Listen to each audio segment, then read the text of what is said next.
안녕하십니까. 2021년 6월 2일 새벽 팩트 시작하겠습니다. 조국 전 법무부 장관이 쓴 조국의 시간이라고 하는 책이 어제부터 이제 일반 서점에서 팔리기 시작했는데 베스트셀러라고 그러죠. 매우 잘 팔린다고 합니다. 그래서 이제 그 책이 과연 얼마까지 팔릴 수 있을까? 뭐 이런 게 이제 관심의 대상이 되고 있죠.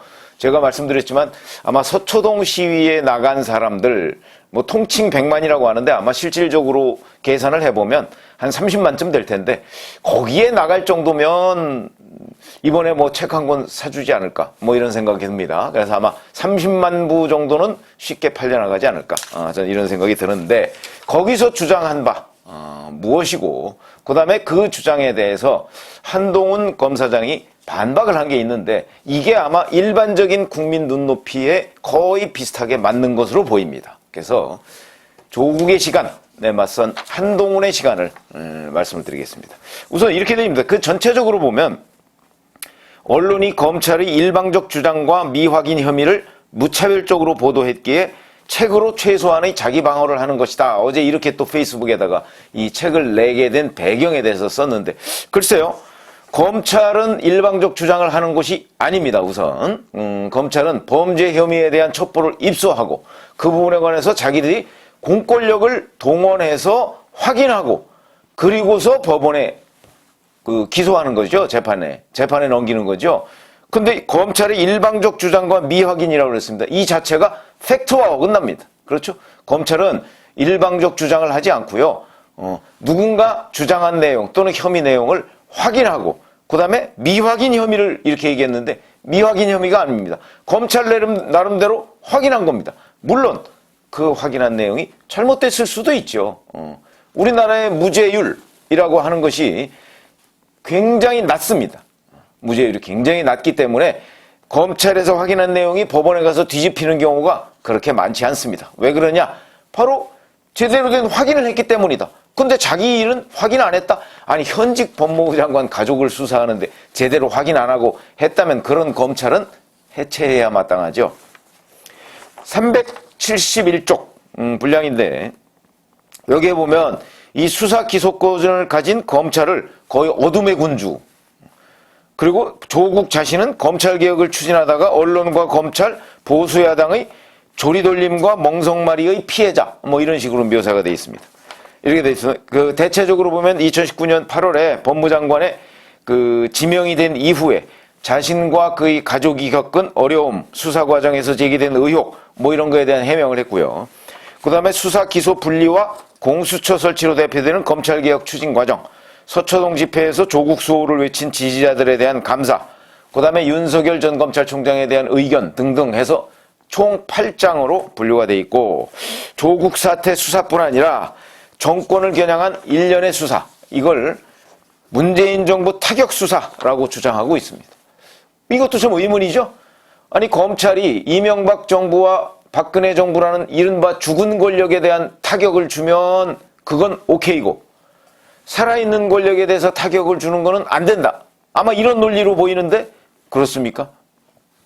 검찰은 어디든지 범죄 혐의가 그게 죽은 권력이든 산 권력이든 범죄 혐의가 있다면 그걸 밝혀내서 국민들한테 알려주고 응징을 하는 게 검찰의 임무입니다. 그렇죠? 검찰의 임무부터 잘못되어 있습니다. 그러니까 문재인 정부 타격 수사? 타격을 주겠죠. 근데 그 수사는 그럼 하면 안 되냐? 이 질문에 대해서 조국의 시간이 답을 해야 된다. 그러니까 이에 대해서 한동훈 검사장이 세계일보하고 인터뷰를 했더군요. 그 인터뷰한 내용은 요지는 이런 겁니다. 아니 비리를 저지른 것 자체보다 권력으로 비리를 옹호한 것이 훨씬 더 나쁘다. 이게 하고자 하는 말의 핵심 요지인 것으로 보이는데 지금 그 내용에 보면 이런 거 있습니다. 아니 이성윤 지금 서울중앙지검장이죠. 당시 검찰국장이 내게 전화해서 검찰총장과 대검 반부패부를 수사 라인에서 빼라는 요구도 했었다. 그러니까 조국 패밀리 수사하지 말라는 거 아닙니까? 이게 윤석열 배제한 수사팀.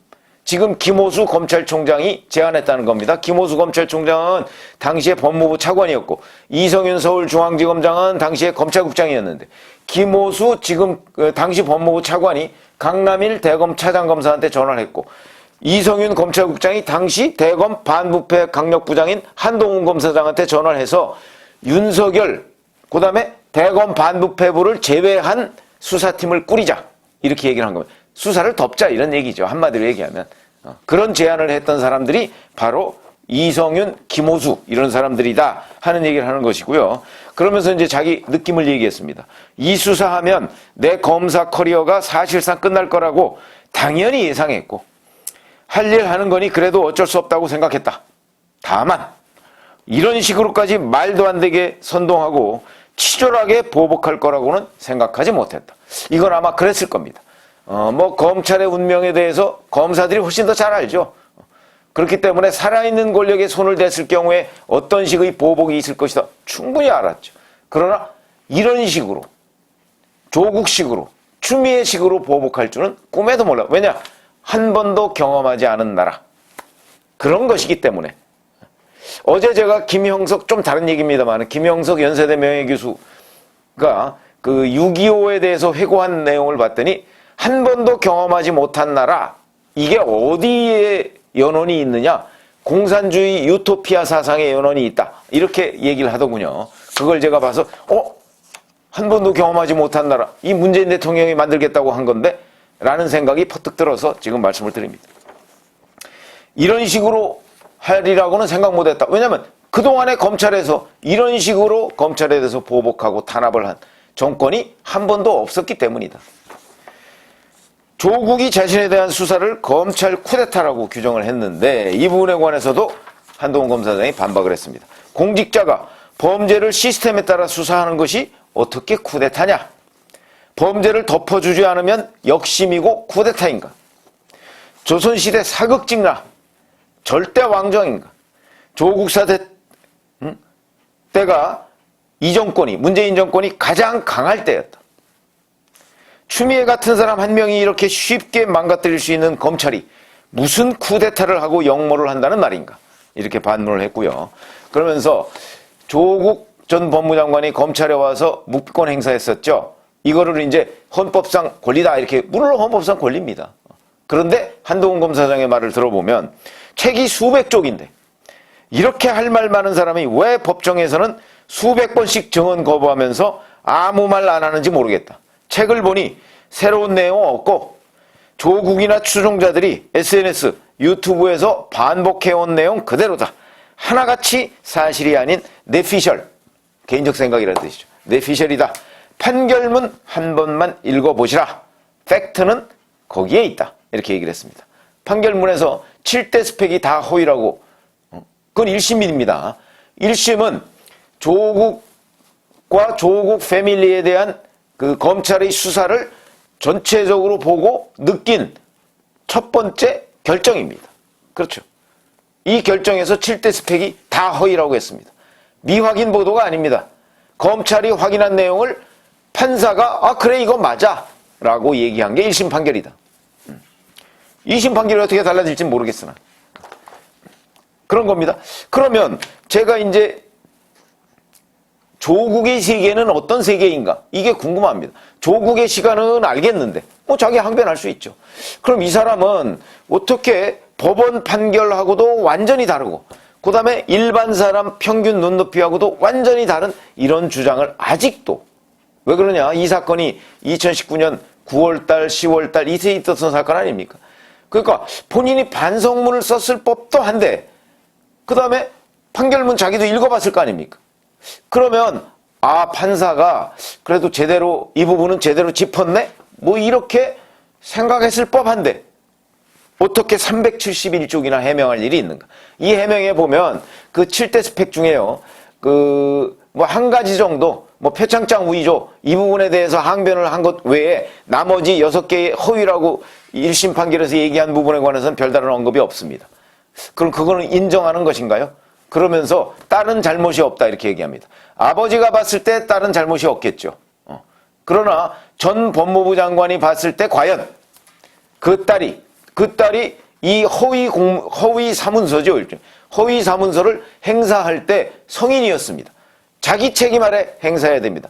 조작해서 만들어준 거는 부모지만 그걸 행사할 때는, 그러니까 제대로 된 딸이라면 아빠 엄마 나 이렇게 조작된 문서 가지고 내가 카이스트 가서 단 하루밖에 인턴을 안 했는데 어떻게 보름짜리 인턴 증명서를 갖다 내고 내가 인턴을 다 했다고 주장할 수가 있습니까? 이거는 내가 정정당당하게 의전원에 다른 거 가지고 성적 가지고 입학할 테니까 이건 못 내겠습니다 라고 하는 게 정상 아닌가요? 그런데 그런 딸에 대해서 딸은 잘못이 없다? 이걸 누가 인정할 수가 있겠는가? 그런 부분에 관해서 조국의 시간은 생각을 했는가? 조국은 도대체 어떤 세계에 살길래 이런 의문을 갖게 되는 겁니다. 그래서 자, 왜 그러면 조국이라는 사람은 이런 세계에 살고 있는가 하는 거. 물론 저같이 기자를 30년 넘게 한 사람은 이해합니다. 왜 이해하느냐? 이런 사람을 많이 봤기 때문에 자기만의 세계에 빠져서 자기 그 가까운 사람들하고 계속 교류하면서 사는 사람들. 전 많이 봤습니다. 이걸 흔히 얘기하는 확증 편향이라고 하죠. 자기의 생각이 있습니다. 저도 저의 생각이 있습니다. 그러나 저는 취재할 때 저의 생각은 과감하게 버립니다. 왜냐하면 제가 생각이 너무 강하면 자꾸 그 취재원들이 얘기하는 거를 제 생각에 꿰어 맞추려고 하면 오보가 나오기 십상입니다. 그렇죠. 그래서 제 생각을 버리고 이 사람은 무슨 생각을 하고 이 사람은 무슨 생각을 하느냐. 그러면 팩트는 뭔데 진실은 어디에 있을까? 이렇게 하고 기사를 써야 중립적 기사가 되는 거죠. 그렇기 때문에 저는 한동훈의 시간과 조국의 시간을 같이 보는 겁니다. 기자이기 때문에. 그것이 저는 국민 눈높이에 가장 맞다 이렇게 생각을 하는데 조국의 시간은 그렇지가 않다. 그러니까 이런 사람들은 조국 전 법무부 장관이 최근에 만든 이 책에서도 보면 자기 조국 수호를 외쳤던 사람들에 대한 감사, 그 다음에 자기에 대해서 쓴소리를 했던 사람들에 대한 비판을 담고 있습니다. 이 얘기는 무슨 얘기냐? 자기에 대해서 조국 수호를 외친 사람들하고만 소통을 한다는 얘기죠. 그리고 광화문 시위에 나왔던 사람들하고는 한 번도 소통을 안 했다는 얘기입니다. 적어도 조국 전 법무부 장관 정도에 되는 셀럽이라면 자기를 지지한 사람 목소리뿐만 아니고 자기를 비판한 사람들에 대한 목소리도 듣고 그 다음에 자, 이게 국민들의 눈높이는 어디에 있을까라는 거를 적어도 생각을 해야 되는 것 아닌가. 이게 셀럽들이 가지고 있는 사회적 의무 아닌가. 저는 이런 생각을 하게 되는데 그러니까 조국의 세계는 독특하죠. 그럼 조국의 세계가 과연 국민들의 눈높이 중에 몇 %가 조국의 시간에 대해서 동의를 할 수가 있을까? 이런 부분은 이제 굉장히 중요하죠. 앞으로 또 조국이라는 사람이 정치를 할지도 모릅니다. 그러니까 굉장히 중요하죠. 그거는 아마도 강성 친문들과 문재인 대통령 지지자들일 겁니다. 그러면 현재 문재인 대통령의 국정수행 지지율이라는 게 뭐 30%대 중반 뭐 이 정도 가고 있죠. 그럼 이 사람들이 다 조국 지지자냐? 아니죠. 왜 아니냐? 지금 친여 패널들 중에서 조국 전 장관 관련한 그 논평을 요구받을 때 굉장히 곤혹스러워하는 사람들이 많이 있습니다. 그 사람들 사석에서 얘기해보면 조국식의 주장에 대해서 동의하지 않습니다. 그럼 그런 사람들까지 다 빼고 그러면 문재인 정부, 문재인 대통령에 대한 국정수행 지지율이라고 하는 30%대 중반 이 사람들 중에 상당수가 또 떨어져 나갈 것이다. 그럴 경우에 이 조국의 세계에 동의하는 사람이 과연 얼마나 될 것인가? 저는 20%도 안 될 거라고 봅니다. 그 정도는 있을 겁니다. 한 20% 정도. 그 정도 안 되죠. 그래서 이 세계에 사는 사람들, 이 세계에 사는 사람들과 그 조국과의 어떤 공감대, 그건 대단히 끈끈하다고 보지만 그것이 일반 국민들의 공감대를 얻기에는 턱도 없이 부족하고 그러니까 공감대를 얻을 수 있는 게 제 추정컨대 20% 정도밖에 되지 않고 대신 한동훈의 시간, 아마 한동훈 검사장이 이뿐만 아니고 여러 곳하고도 또 요청이 있으면 인터뷰를 할 겁니다. 거기에 대해서 지금 세계일보하고 인터뷰한 내용하고 비슷한 내용의 주장을 할 텐데 이 부분에 대한 국민들의 공감대가 훨씬 높을 것이다. 그러면 어제까지는 조국의 시간이었을지 모르나 오늘부터는 한동훈의 시간이 될 것이다. 이런 말씀을 드립니다. 감사합니다.